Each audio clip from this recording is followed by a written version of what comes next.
बिस्मिल्लाहिर्रहमानिर्रहीम, अस्सलाम वालेकुम। अली सलमान जी टीवी के तमाम नाज़रीन को जी स्पोर्ट्स में खुश आमदीद कहता है, जहां पीर से लेकर जुमेरात तक रोजाना रात 11:05 पर हम इस महफिल को सजाते हैं आपके लिए और बात करते हैं उस दिन खेले जाने वाले मैचेस के बारे में या उस दिन से जुड़ी स्पोर्ट्स की खबरों के बारे में। आज भी हम बात करेंगे पाकिस्तान क्रिकेट के हवाले से, पाकिस्तानी क्रिकेट में क्या हैपनिंग्स हो रही हैं, क्या नई तकरूरियाँ होने के लिए जा रही हैं, क्या नई तब्दीलियाँ होने के लिए जा रही हैं। आज के शो में इन सबको डिस्कस करेंगे, लेकिन सबसे पहले प्रोग्राम का फॉर्मेट आज की टॉप स्टोरीज। वज़ीर आला सिंध मुराद अली शाह की चेयरमैन पीसीबी मोहसिन नकवी से मुलाकात में न्याज स्टेडियम हैदराबाद की आलमी मयार के मुताबिक अपग्रेडेशन का फैसला। कोच की हैसियत से मेरा अव्वलीन फर्ज खिलाड़ियों से बेहतरीन परफॉर्मेंस लेना है, हेड कोच माइक हैसन। कौमी क्रिकेटर्स के ट्रेनिंग सेशन का तीसरा और आखिरी रोज, खिलाड़ियों में मोहम्मद रिजवान, नसीम शाह, आमिर जमाल, तैयब ताहिर, सुफियान मुकीम, मोहम्मद नवाज, अली रजा और मां सदाकत शरीक। साबिक क्रिकेटर बासित अली ने कौमी टीम के सलमान अली आका के जल्द ही टेस्ट कप्तान बनने की पेशगोई कर दी। पीसीबी का एडवाइजरी कमेटी तश्कील देने का फैसला, कमेटी में सिकंदर बख्त, सरफराज अहमद को शामिल किए जाने का इम्कान। वर्ल्ड टेस्ट चैंपियनशिप की टीम ऑफ द टूर्नामेंट का ऐलान, वर्ल्ड टेस्ट चैंपियनशिप की टीम में पाकिस्तान के नुमान अली शामिल। हमेशा सियासत को खेल से दूर रखने पर यकीन रखता हूँ, पाकिस्तान और भारत का टेनिस में सिलसिला चलते रहना चाहिए, असामुल हक कुरैशी। और एशियन इंडोर रोइंग चैंपियनशिप 2025 में पाकिस्तान की कामयाबी, पाकिस्तान ने 10 गोल्ड, 3 सिल्वर और 1 ब्रोंज मेडल अपने नाम कर लिया।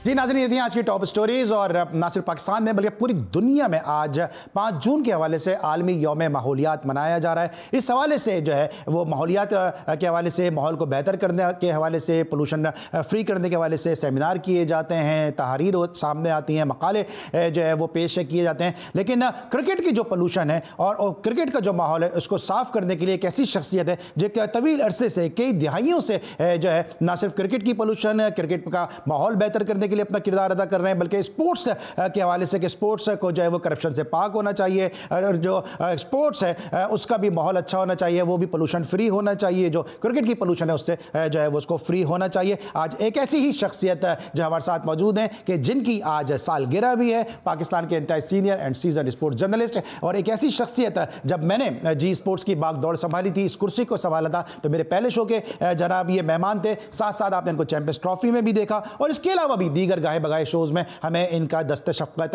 हासिल रहता है और हमारी ये रहनुमाई भी करते हैं और इनसे हम जो है वो मुस्तफ़ीज़ भी होते हैं, इनसे हम फैज़याब भी होते हैं। जब ये मीडिया बॉक्स में मौजूद होते हैं तो इनकी जो शख्सियत है, जो इनकी मौजूदगी है, वो मीडिया बॉक्स में एक अजीब रौनक लगा के रखती है, चार चांद लगा के रखती है और सभी इनको एक उस्ताद का तालीक का दर्जा देते हैं। मेरे साथ मौजूद हैं अब्दुल माजिद भट्टी साहब, शो में भट्टी साहब को खुश आमदीद कहते हैं। अस्सलाम वालेकुम सर।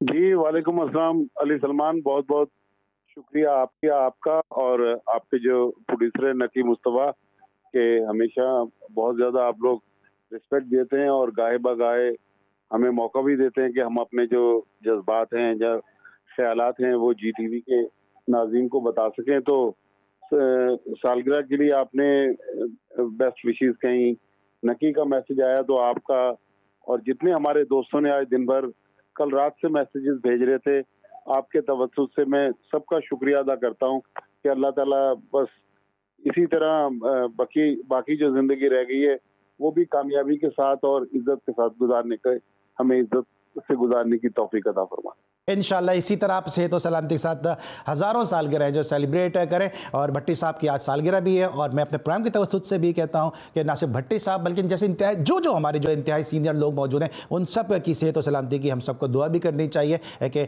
जो इनसे हम जो है मुस्तफ़ीज़ हो सकें और इनसे हम कुछ सीखने के काबिल अपने आप को बना सकें। ये बताएं कि आप मेरे साथ ईद के शो में आप मौजूद थे, आपने कहा था ये ईद जो है वो मेरी स्पेशल ईद है, ना सिर्फ मेरी बल्कि मेरी मिसेस की भी, क्योंकि हमारा भी नया नया पोता हुआ है और हमने अभी उसको देखा भी नहीं है। तो ये बताएं कि पोते के साथ सालगिरह मनाना कैसा लग रहा है?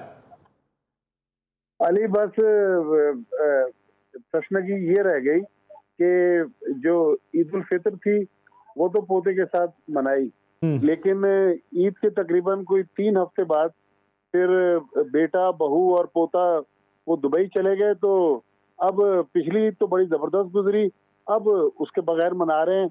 लेकिन बस यही दुआएं हैं कि जो जहाँ भी जिस हालत में भी ईद मना रहा हो, अल्लाह ताला सबको बहुत सारी खुशियां दे, बहुत सारी कामयाबी दे।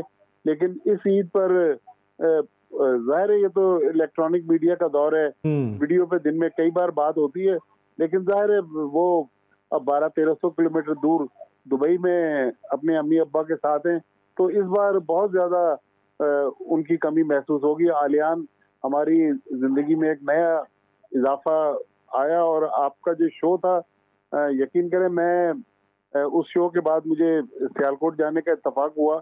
हमारे खानदान में बहुत सारे लोगों ने उस शो के जरिए बहुत सारी ऐसी चीजें थी जो आपने अनफोल्ड की, उससे पहले उनको भी नहीं पता था। तो आपका बहुत शुक्रिया, नकी का बहुत शुक्रिया, और जी टीवी का बहुत ज़्यादा शुक्रिया। जी सर, आप जी टीवी की फैमिली का पार्ट है और हम आपको यकीनी तौर पे मिस भी करते हैं अपने शोज़ में कि आप जो हमारे साथ मौजूद होते हैं, तो एक जो है एक रौनक सी लगी रहती है। सर ये बताएं कि अब चूँकि अब मेरा ईद से पहले ये आखिरी शो है, उसके बाद फिर ईद जो है वो सैटरडे को फिर ईद सेलिब्रेट की जाएगी, उसके बाद फिर ईद के तीसरे दिन हमारा शो होगा। लेकिन ये बताएं सर, ईद की तैयारी किस तरह से करते हैं? अगर मैं पर्टिकुलर ईद की बात करूँ कि बचपन में किस तरह से आपकी ईद होती थी, या अब किस तरह से ईद जो है वो आप सेलिब्रेट करते हैं? देखें, ये ईद तो जाहिर है कुर्बानी के लिए लोग बहुत ज्यादा तैयारियां करते हैं। तो हम भी जब जवानी थी उस वक्त बहुत दिन पहले जानवर खरीद के ले आते थे, फिर उसको उसी एहतमाम के साथ कुर्बानी की जाती थी। उसके बाद बेटा ये फर्ज अंजाम दे रहा था।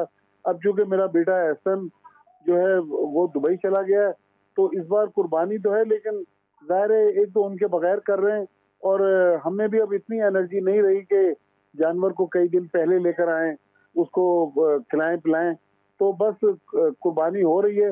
लेकिन समझ ले कि वो जो ऑनलाइन का आजकल जो एक सिलसिला चला है ना, उसी से हमने भी फायदा उठाने की कोशिश की है, ताकि गर्म मौसम में बहुत ज्यादा हमें भी एफर्ट ना करनी पड़े। लेकिन वो जो बचपन की ईद थी उसका मजा जो है वो वापस नहीं आ सकता। इसलिए कहते हैं ना कि जवानी फिर नहीं आनी। तो बहरहाल बचपन की और जवानी की जो ईदें थी वो जाहिर है बहुत एहतमाम से मनाया करते हैं। अभी भी ईद माशाल्लाह जो रिवायती हमारा एक मजहबी जोशो खरोश है उस तरह मनाते हैं, लेकिन वो चीज़ वापस नहीं आ सकती। अब चूंकि फैमिली स्प्लिट हो गई है, 3 लोग दुबई चले गए, मैं और मेरी वाइफ हम लोग कराची में है, तो मेरे एक भाई रहते हैं यहाँ पर, बहनें एक अमेरिका में, 2 सियालकोट में। तो बस ईद की खुशियाँ वो पहले वाला मजा नहीं है, लेकिन बहरहाल अल्हम्दुलिल्लाह अल्लाह ताला ने आज इस मकाम पे ले आए कि हम अपनी ईद और अपनी खुशियों को टेलीविजन पर सेलिब्रेट कर रहे हैं।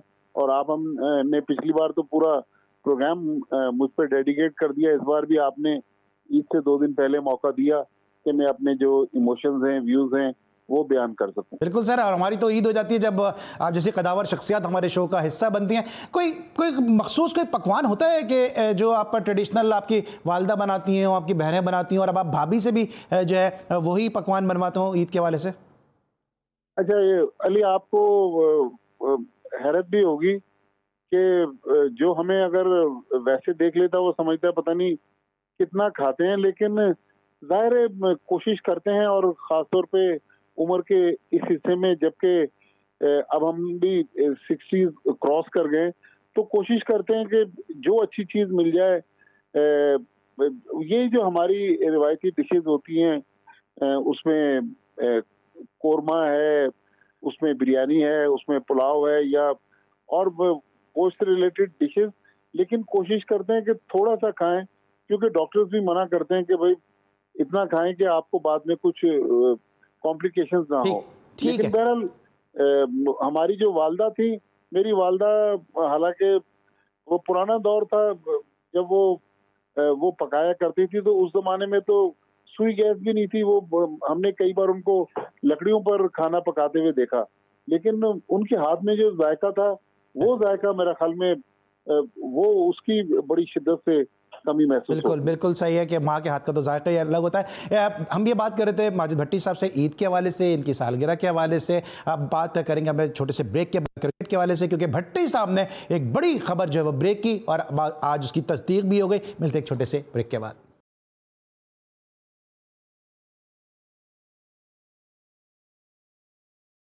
Welcome back after the break. और ब्रेक पर जाने से पहले पाकिस्तान के सीनियर जर्नलिस्ट हमारे साथ मौजूद, बात करेंगे भट्टी साहब से जो उन्होंने ब्रेकिंग सिकंदर बख्त साहब के हवाले से, सरफराज के हवाले से। सर ये बताइएगा कि जो क्या क्या जिम्मेदारियां जो हैं वो दी जा रही हैं, आपका आपने ये खबर ब्रेकी और अब इस खबर की जो है वो तस्दीक भी हो गई है। देखें अली, मैं थोड़ा सा आपको कोई 2 हफ्ते पीछे लेके जाता हूँ कि जब पीएसएल दोबारा शुरू हुई पिंडी में और नेशनल सिलेक्शन कमेटी की इस्लामाबाद के 5 स्टार होटल में मीटिंग थी, जिसमें बांग्लादेश खिलाफ जिसमें हुआ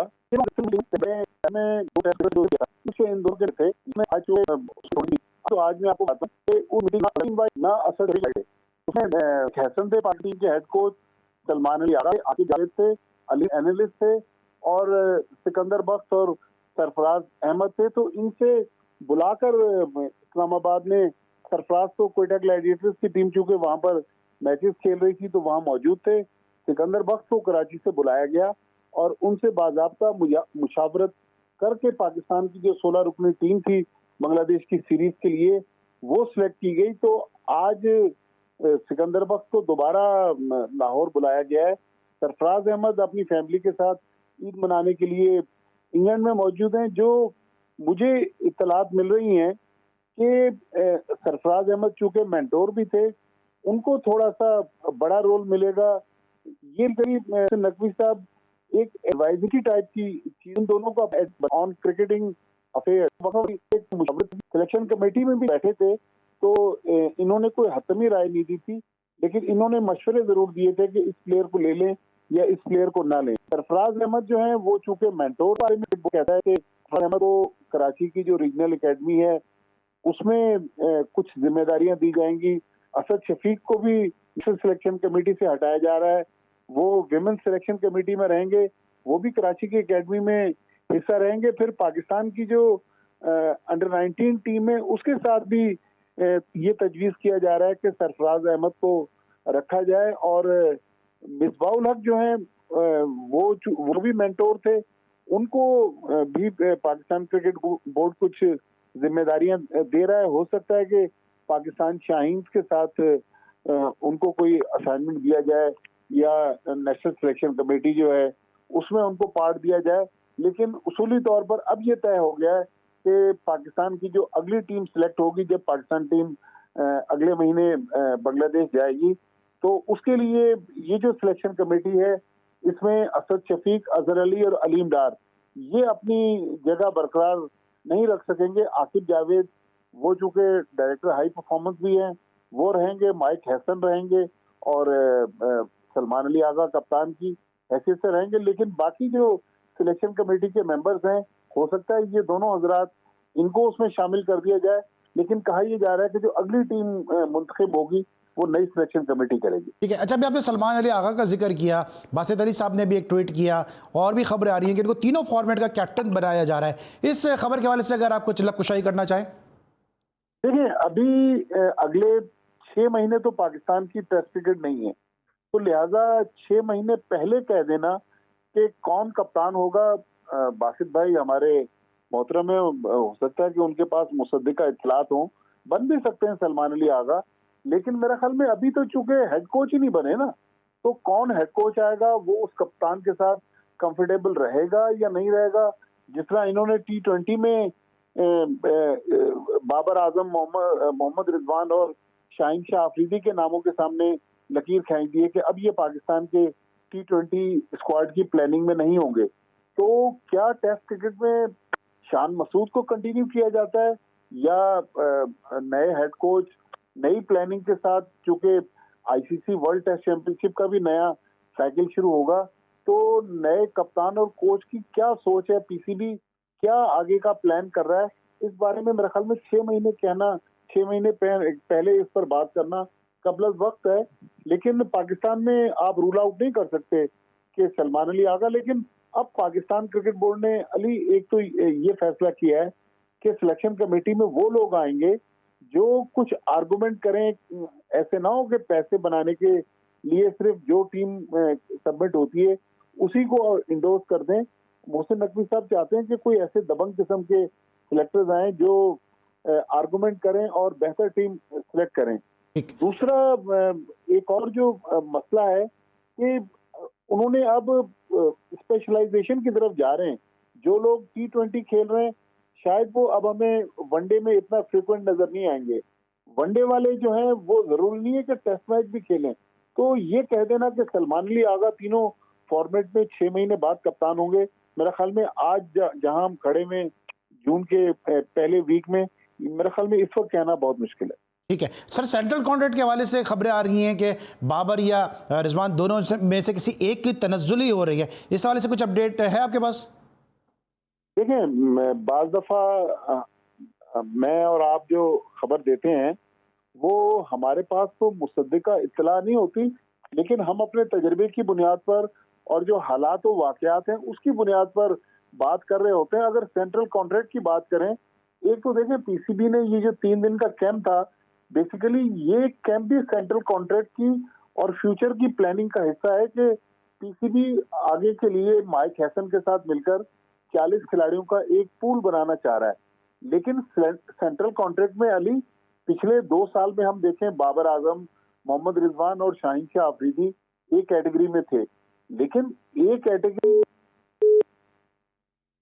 ठीक है, भट्टी साहब के साथ हमारा सिलसिला जो है वो मुनक़ता हुआ है, लाइन ड्रॉप हो चुकी है। मैं अपनी प्रोडक्शन टीम से कहूँगा कि भट्टी साहब को जो है वो दोबारा से जो है वो कंटिन्यू करें, क्योंकि जिस तरह भट्टी साहब है कि जो कुछ जो खबरें होती हैं वो अपने तजुर्बे की बुनियाद पे दी जाती हैं। और मेरे साथ जो गुज़िश्ता शो में आपने सुना था साजिद खान साहब मौजूद थे, उनका ये कहना था कि किसी एक की जो तनज़्ज़ुली हो रही है। तो सर आपने मुझे दोबारा ज्वाइन किया, वहीं से कंटिन्यू कीजिएगा प्लीज़। जी, मैं अली ये आपसे अर्ज कर रहा हूँ कि चूंकि पिछले 1 साल में पाकिस्तान टीम की जो परफॉर्मेंस रही है, हमारे ये तीनों जो सुपरस्टार थे बाबर, रिजवान और शाहीन, इनकी परफॉर्मेंस मेरी जाती राय में अप टू द मार्क नहीं है कि ये एक कैटेगरी में कंटिन्यू करें। क्योंकि सजा और जजा का जो निजाम है उसके तहत तो तीनों रेलीगेट होते हुए मुझे नजर आ रहे हैं। हो सकता है सलमान अली आगा चूंकि कंसिस्टेंट रहे हैं पिछले 1 साल में, उनको एक कैटेगरी मिल जाए, वो कप्तान भी हैं T20 फॉर्मेट में। लेकिन ये बात तय है कि फिलहाल जो नेशनल सिलेक्शन कमेटी ने भी तय किया था, देखिए ये मुसलसल तीसरी सीरीज है कि जिसमें ना बाबर है ना रिजवान है, और शाहीन शाह अफरीदी भी तीनों सीरीज में नहीं थे। तो मेरे ख्याल में अब पाकिस्तान क्रिकेट बोर्ड ने ये तय कर लिया है कि सेंट्रल कॉन्ट्रैक्ट उन्हीं लोगों को मिलेगा जो वाकई पाकिस्तान के लिए डिजर्व करते हैं। माजी में हमने देखा कि कुछ हर सेंट्रल कॉन्ट्रैक्ट में 3-4 लोग ऐसे डाल दिए जाते थे जो प्रेशर में आके पीसीबी जिनको सेंट्रल कॉन्ट्रैक्ट में शामिल करता था। मैंने अली जो एक और चीज अभी ऑब्जर्व की है, शायद आप मेरी इस बात से इत्तेफाक करें कि चूंकि मोहसिन नकवी साहब को जो उनके एडवाइजर्स थे पिछले 15 महीने में जो मशवरे दे रहे थे, शायद वो इतने अच्छे मशवरे नहीं दे सके जितना अच्छा वो काम करना चाहते थे। तो मेरे ख्याल में 15 महीने बाद अब वो ड्राइविंग सीट पे मुझे नजर आ रहे हैं। मेरे ख्याल में वो बेहतर फैसले करेंगे और उन्हीं लोगों को अब आगे लेके चलेंगे जो वाकई पाकिस्तान क्रिकेट का दर्द रखते हो और पाकिस्तान क्रिकेट के लिए कुछ अच्छी खबरें। लेकिन सर आखिरी मेरा सवाल है, मुझे एहसास है कि आज आपका दिन आपके लिए बड़ा इंपॉर्टेंट है, आप बहुत बिजी हैं। आखिरी सवाल है कि सर मीडिया के हवाले से तो पॉलिसी वही नजर आ रही है, अभी सीरीज जीते हैं इतने अरसे के बाद, 3.5-4 साल के बाद सीरीज की है, व्हाइट वॉश अपने करके दिया है, उसके बावजूद प्लेयर्स को मीडिया से दूर रखा जा रहा है और अपने ही एंकर से जो है वो एक वीडियो बना के रिलीज कर दी जाती है। देखिए मैं यही आपसे अर्ज कर रहा हूँ कि कुछ नादान दोस्त जो हैं वो मोहसिन नकवी साहब को मिसगाइड कर रहे हैं। हालांकि मोहसिन नकवी साहब तो खुद मीडिया के आदमी है।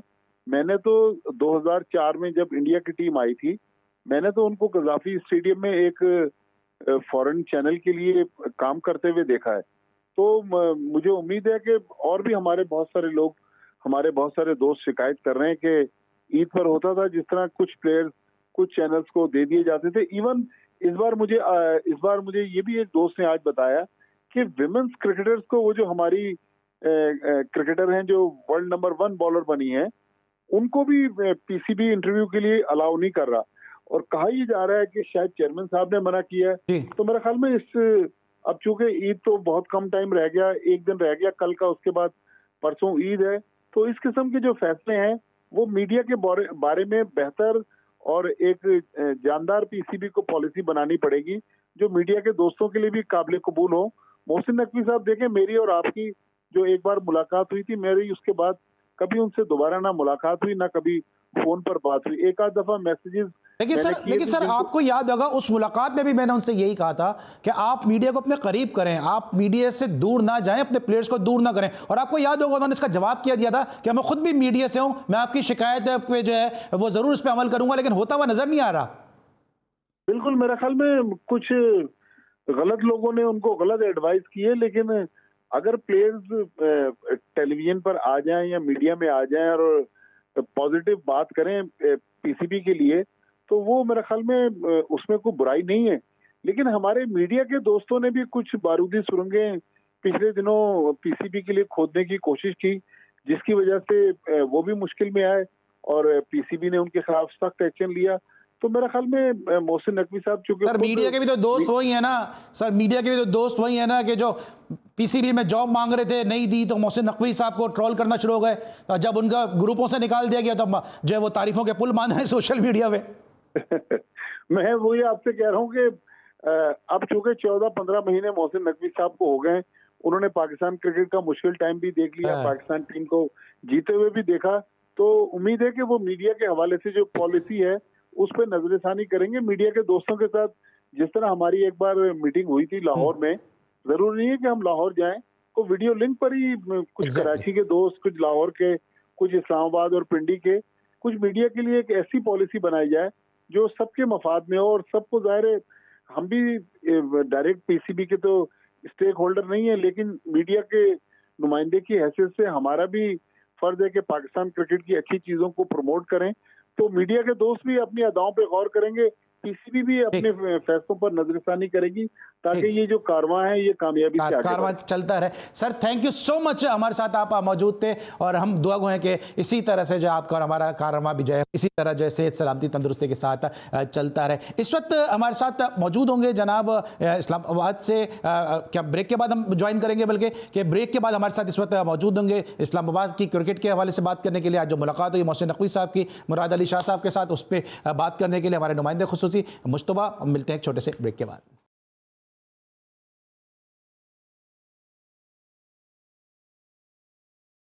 Welcome back after the break. और ब्रेक पर जाने से पहले हमारे साथ अब्दुल माजिद भट्टी साहब मौजूद थे और हमें ज्वाइन किया है रावलपिंडी इस्लामाबाद से मुश्तबा हसन ने। उनसे हम जानेंगे आज मुलाकात हुई है चेयरमैन मोहसिन नकवी की वज़ीर आला सिंध मुराद अली शाह साहब के साथ और न्याज स्टेडियम के हवाले से बात हुई है।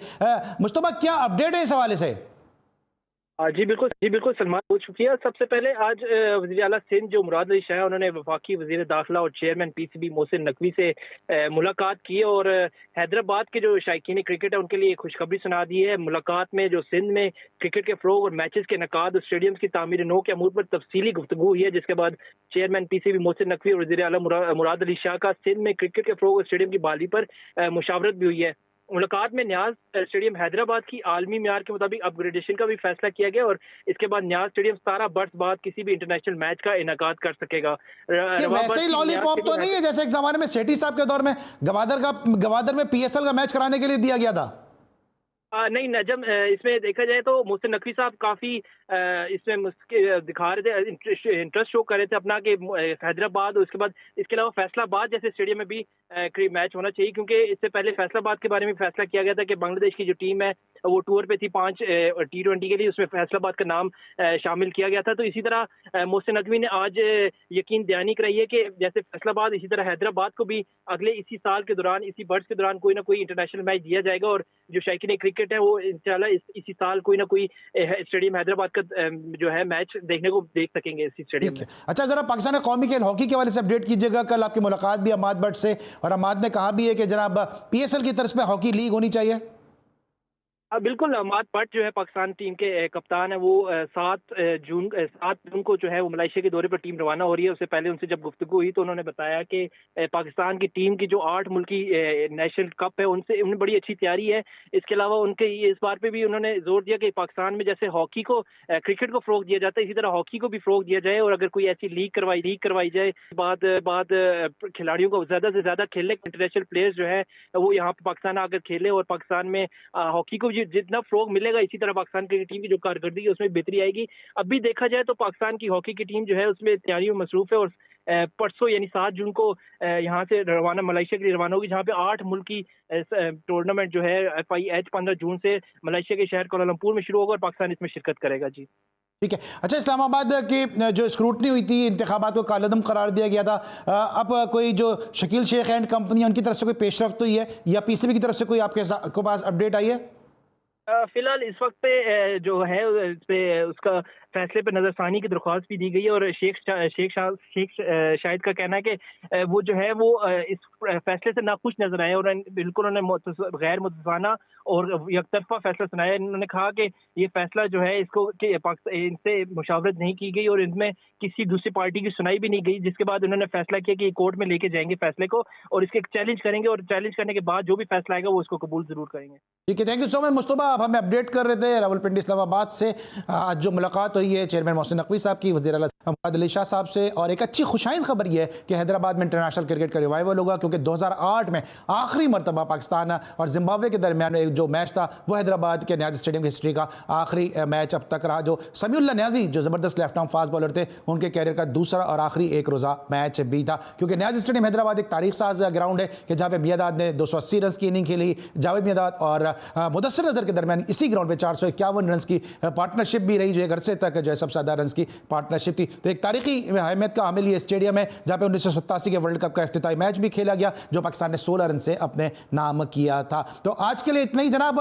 अली सलमान को पूरी प्रोडक्शन टीम के साथ इजाज़त दीजिए इस दुआ इस उम्मीद के साथ कि ईद उल अज़हा की खुशियों में अपने तमाम अजीज़ और क़रबा के साथ साथ उन लोगों को भी याद रखिए कि जो इस ईद को अफोर्ड नहीं कर सकते, कुर्बानी को अफोर्ड नहीं कर सकते, उनको भी जो है वो अपनी दुआओं को और अपने जो हिस्से में उनको अपना हिस्सेदार बनाएं। ईद तक के लिए अली सलमान को पूरी प्रोडक्शन टीम के साथ इजाज़त दीजिए। अपना बहुत ख्याल रखिए। अल्लाह हाफ़िज़।